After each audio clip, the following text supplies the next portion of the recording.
Her question is how important it is to get married, and if she'll be able to manage the rest of her life without getting married. I read this thing. This couple was fighting, arguing, and Mullah Nasruddin was saying to his wife, "What do you think? Who am I? Who I am? You think I'm some kind of dog? You treat me like a dog." She said, "That's not true at all. Okay, but stop barking at me."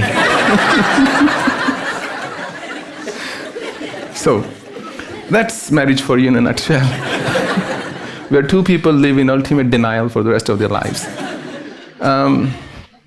No, that's not true. That's beyond truth. So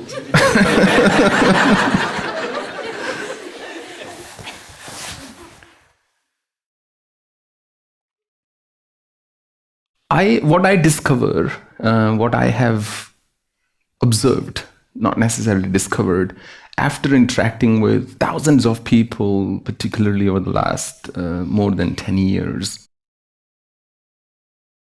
it's harder for women to be on their own. And it is somewhat easier for men to be on their own.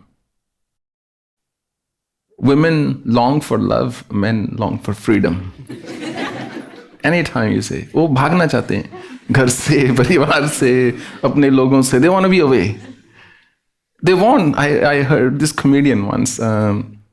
He said, "We want women, but we don't want you in our lives. We want you somewhere there." He said, "We want you somewhere there. You can be in the house," he said, "but just not right here, right when I need you," along those lines. In fact, this comedian said this very beautiful thing. He's dead now, but beautiful as in hilarious, humorous. I wasn't planning on this, but your question reminded me of that. He said, "I was so happy." He said, "I used to go for dry fishing or joy fishing, whatever it's called." He said, "You put a bait and you catch a fish and then you throw the fish back in the ocean." He said, he said, "I used to go that fishing." Sorry. Because I know what I'm going to say, that's why I'm laughing. You haven't heard the joke, but I have. He said one day it happened, a fish came back onto the deck and started flapping about. And she said, "Can you take me home?" And he said, "Look, sure, I'll take you home." So he said, I took her home. Then a few months later, she said, "Why do you still go fishing?"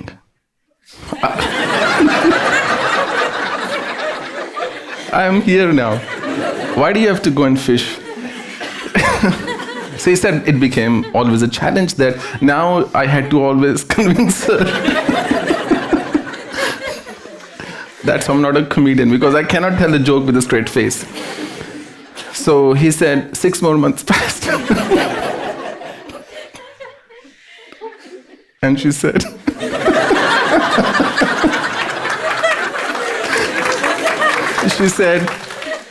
"Why do you need the boat?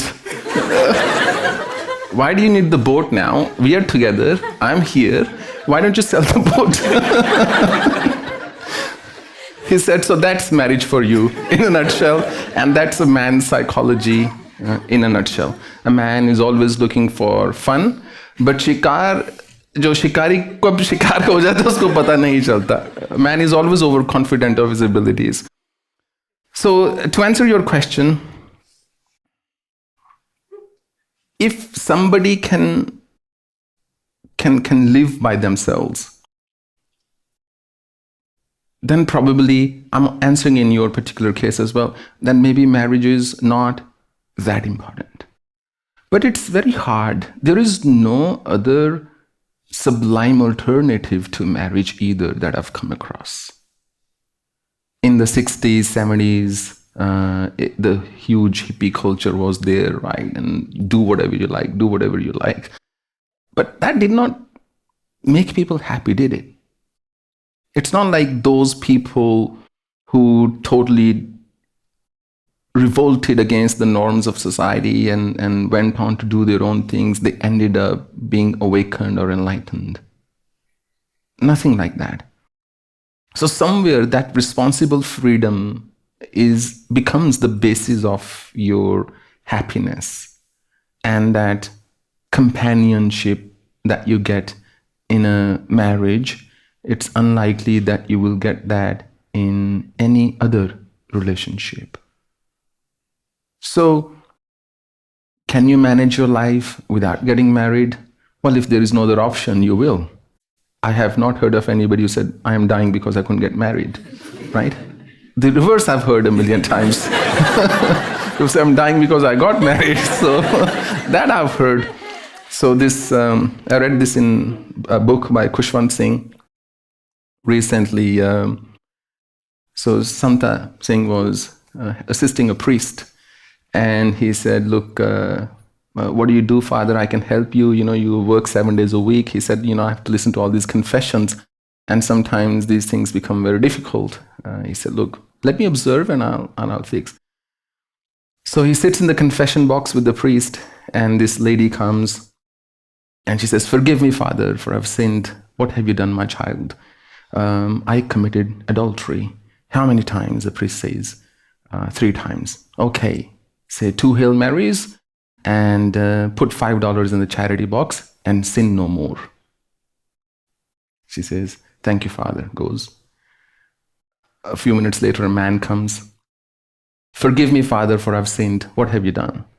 I've committed adultery. How many times? 3 times.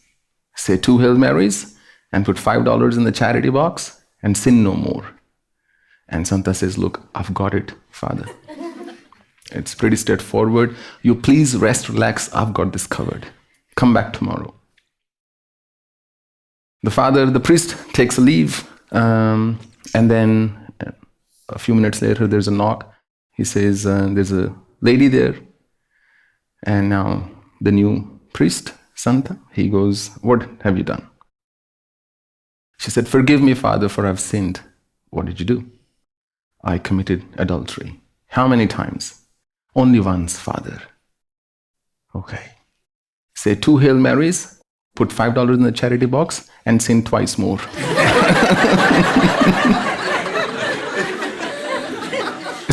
Sin twice more, make it 3 times. So, marriage is always a gamble. There's no connection to the joke I just said. That was just for the laughs. It's not a sin to get married. It is a crime, but it's not a sin. So if you get the right life partner, your life is absolute paradise on this earth. If you get the right life partner. But if you get the wrong one, then I think each day your bhakti will become very strong. वो भगवान के प्रति ऐसे भाव उत्पन्न होंगे. You will become such a devotee of the Lord, because you will start to see the futility of the world around you. So I think it's a question that's best answered by yourself, and nobody really can answer this question for you, for good or bad, whatever we want to call it. It's ultimately you alone who can decide whether you can manage without it. When I had to go for sadhana, and how I took that big step of sannyasa and everything else, I used to ask myself, can I live without this comfort? Can I live without this comfort? Can I live without this comfort? I didn't know Divine Mother would give me all those comforts back in huge magnitude later on. But that was precisely my questioning. If the answer was yes, that I can live without whatever I was used to, I'm ready, then I knew I would stay true to my path. So somewhere you have to think, why do you want to get married? And please remember, stripping it of all noise, it is ultimately a transaction. A marriage is a transaction. Nobody gets married thinking, I want to improve somebody's life. Nobody gets married thinking that.